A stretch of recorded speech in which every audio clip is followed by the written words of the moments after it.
you get so much time, and then when you see the cards come up, I'll watch for the special cards that warn me my time is up. he's mean. So Hey, it's really great to be with you this evening. Delighted to be here, and we're really grateful to get the endorsement of the vocal group, and we sure appreciate that. That means an awful lot. We've received other endorsements from similar groups. The Montgomery County Tea Party is a PAC, and they have endorsed us as well. Kathy Adams, the president of the Texas Eagle Forum, and great lady, has endorsed us as well. Michelle Smith, Concerned Women for America, and even got just the other day the Texas Homeschool Coalition endorsement, so that's all very nice for us, and we're grateful for all of that. We're in a fascinating race. As you probably know, there's two of us in this race.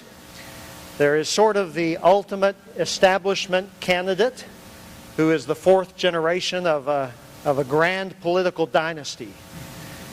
And then there's this grassroots candidate, David Watts. But we don't believe in political dynasties in this country. You know, we fought a Revolutionary War about that sort of thing.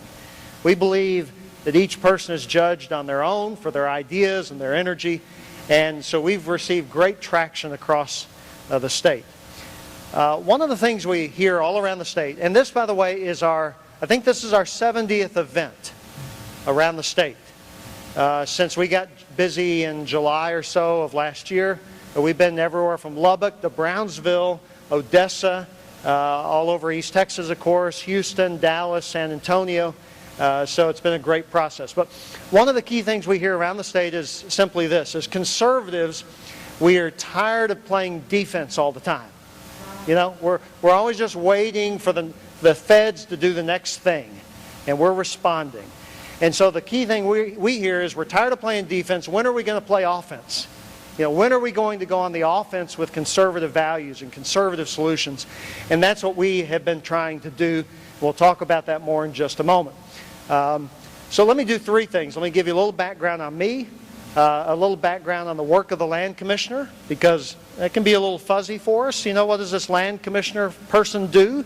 And then third, we'll talk about how we need to go on offense in the work of the Texas Land Commissioner to champion conservative solutions. So the quick background on me is that I grew up as a kid mostly around Houston. Dad was a preacher. We moved away like preachers do occasionally. We moved up to Kentucky after my freshman year of high school. And I finished up high school and college up there. And I got a degree in political science. But you don't really learn much about how the system works with just a degree in political science. So I jumped in, and I think I was just 24 at the time, and ran for state rep up there and lost. But that's part of the process. That's how it works. It was a fabulous experience. Pretty soon kids came along, and we got busy focused on raising the family. I'm happy that all of them are here tonight. Hannah and Natasha and James and my wife Desiree, and my in-laws came out as well, which is nice to have them all here in this third row back. But anyway, we moved back to Texas in '99, back here to Longview, and we've been here since '99. From a business perspective, sorry, a little louder? That work? A little better there? All right. So from a business perspective, the way I've earned my living is primarily I've worked as a business and technology consultant. I travel around the country, sometimes overseas, leading big companies, helping them do their jobs better. We got into this race because we thought this race was very important.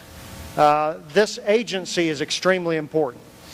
And it's vital that these state agencies be led by real conservatives, because here's a question. What do executive branch agencies always do?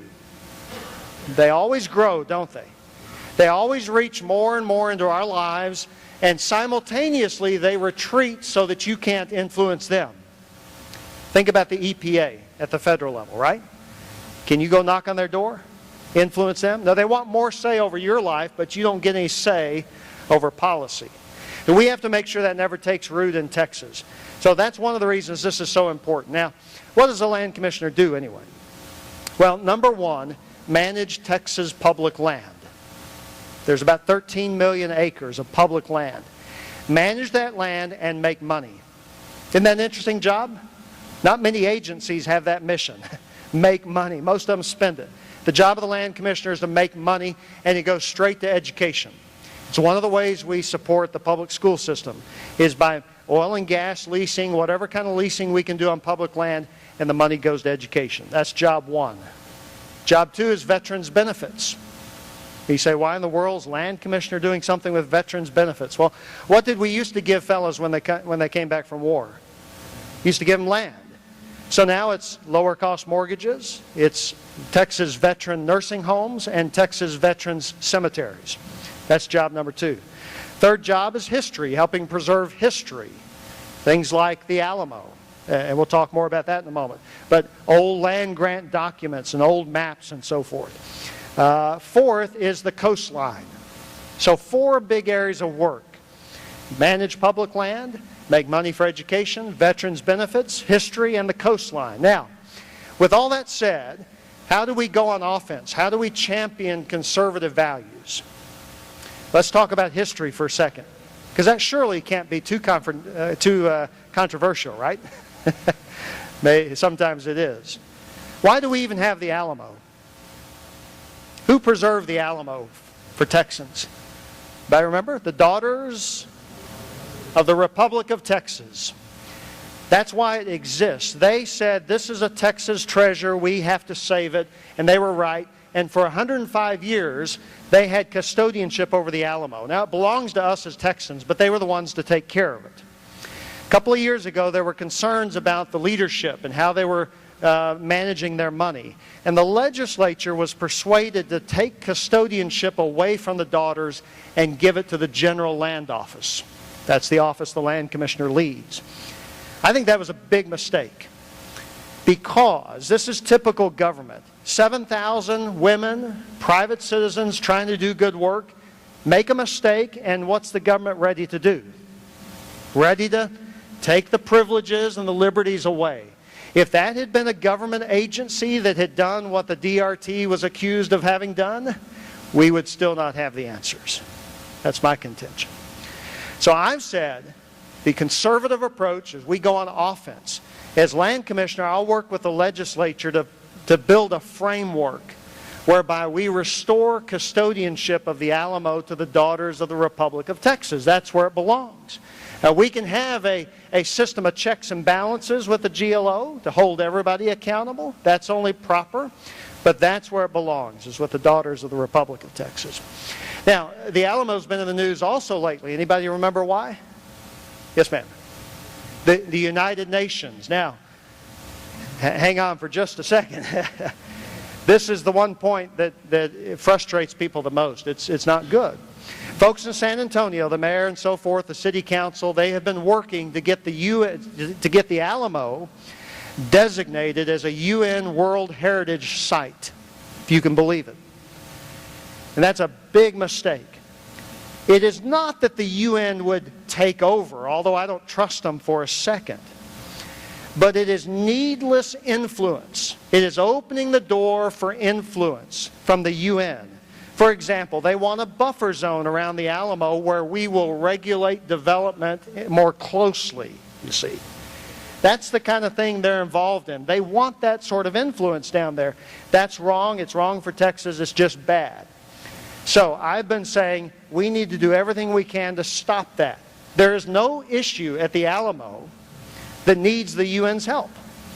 There's no issue at the Alamo that Texans can't solve. And so that is a classic, especially when you step back and you think, just a few years ago, who had custodianship of the Alamo? The Daughters of the Republic of Texas, private citizens. Then what happened? We moved it to the agency. Now what are we doing? We're trying to cozy up to the UN. Do you see a trend there? Indeed. And that's a big mistake. It's even worse than that. The agency involved is called UNESCO. You've heard of UNESCO.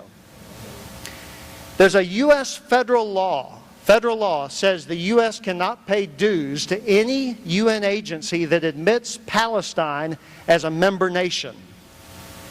And I mean Palestine like Palestinian Liberation Organization, not Palestine, Texas, of course. Guess what UNESCO did a few years ago? They admitted Palestine as a member nation. So the U.S. is forbidden by federal law from paying dues to UNESCO. So some genius in Texas says, let's cozy up to the UN, and it will be the UN agency that the feds are prohibited from funding. How much sense does that make? But that's what's going on. So we have to stand against that. Here's another example as it deals with the coastline. I know we're a little ways inland, but the coastline is important, obviously, to all of us. Anybody hear of something on the coastline on Bolivar Peninsula called Rollover Pass? Did I hear that? It's a great fishing place. We built it in the 50s on private land. It allows water to flow in from the Gulf to the intercoastal waterway. Now the General Land Office wants to close it. It's a place you can drive your truck up, your car, you can get out, you can throw a rod right in. Great fishing place, free. Now they want to close it. They say it causes too much erosion and so forth. Well, anything that has some public value needs some upkeep and some maintenance. Any public park, anything of that sort. But again, it's even worse than that. It is private land. The General Land Office does not have the power of eminent domain. So what do?